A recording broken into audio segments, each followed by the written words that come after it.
Hello. Um, I've been seeing lots of time lapses and watching them and thinking, wow, aren't they clever artists? Don't they look like clever artists? And I really wanted to try this, despite the fact that, I'm quite a technical man. I'm quite good with computers, but I'm not very good at getting my act together. This is that was me trying to sh look like one of these people.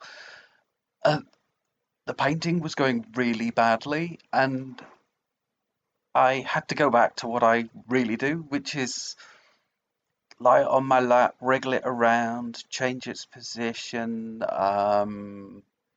flop about all over it. Um, that for me is a natural way of painting. I actually love my easel, that little thing. Rave review about a thing called a Jacquard easel.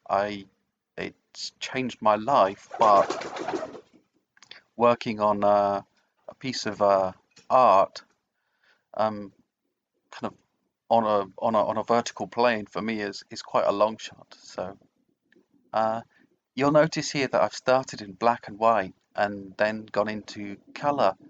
Um, in a way, I've always done that. I used to do a lot of pencil work, but moving into acrylic, you don't need to do that. But I've actually found it really nice, really comforting. Um, Painting in black and white, for one, it actually looks really cool. Sometimes it's actually detrimental in that you make something that looks like a kind of great old kind of black and white movie or something. But also, you get the chance to make a mess, move things around really quickly because you're not being fussy about colors. You're just mixing some kind of gray and, you know, slapping black and white on the canvas, which means you're kind of free to make mistakes a bit more in this black and white phase. Uh,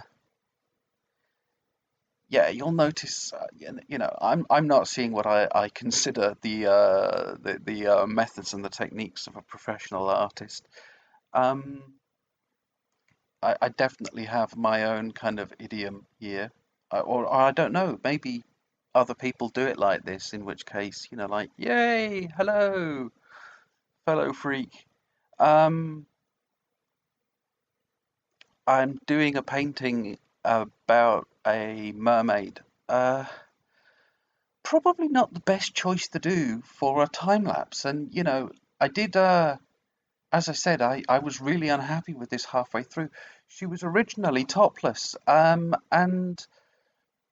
I'd done a topless mermaid before, and it hadn't looked kind of leery and pervy, and somehow this did. So, and somehow the story was better if she was wearing something kind of pink, and she had a pink brush. She's a mermaid, and you've got all of that kind of rather kind of embarrassingly archetypally girly stuff going on there, and somehow in this environment that's so kind of harsh and brutalistic, that that lends itself quite well. Do you know what I mean? You really get the kind of I hope you get the contrast. Um, this painting's meant to be about kind of fantasies and dreams and about trying to reconcile it with reality, with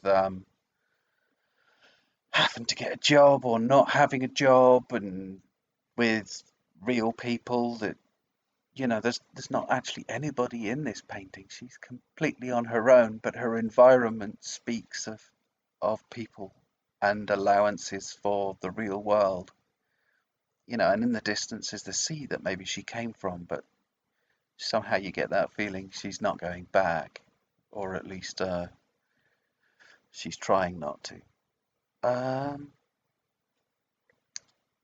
Doing this time lapse um, filled me with utter dread, and it was a fairly, I don't know, I found it quite a grueling experience. But I quite like it. I'm going to say something really immodest. I looked at this and, it's like, wow, I'm actually doing some quite clever stuff there, because I don't really think about it very much the way I do things. You'll notice right now, I'm using the same pink of her dress all over the painting, kind of recycling it everywhere. Um, and it means I get a kind of a very I don't know how to call what to call it, a very unified palette. You know, because it's not a unified palette at all. I've got every color you can name in there, spattered all over the shop, but it kind of connects stuff. I think my photograph of this painting at the end of this is a bit disappointing. I have to warn you. I've done another one, and hopefully it will be better. So maybe that's not important. But if you watch this, you'll see that sometimes the colors get really rich and exciting as my camera almost gets it. Um, and that is the real color of the painting. It is quite a vibrant thing. Uh, Another experiment that I've been going for, not just heading towards doing these kind of black and whites before going into the color, but also I've really been playing with muted colors.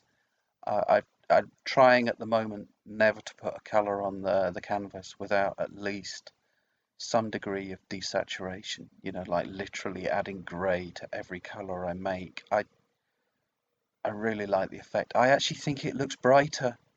I actually think it starts to look kind of psychedelic, which makes no sense whatsoever. Uh, Here I'm adding a drip. There wasn't a drip earlier. I had planned a drip all the way through, um, but I'd not been sure, so I'd not stuck it in the original drawing, and I finally thought, yeah, no, it does need a drip, and bit of crotch photography there, nice. Um, Moving on.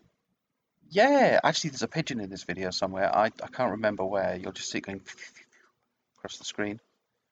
Uh,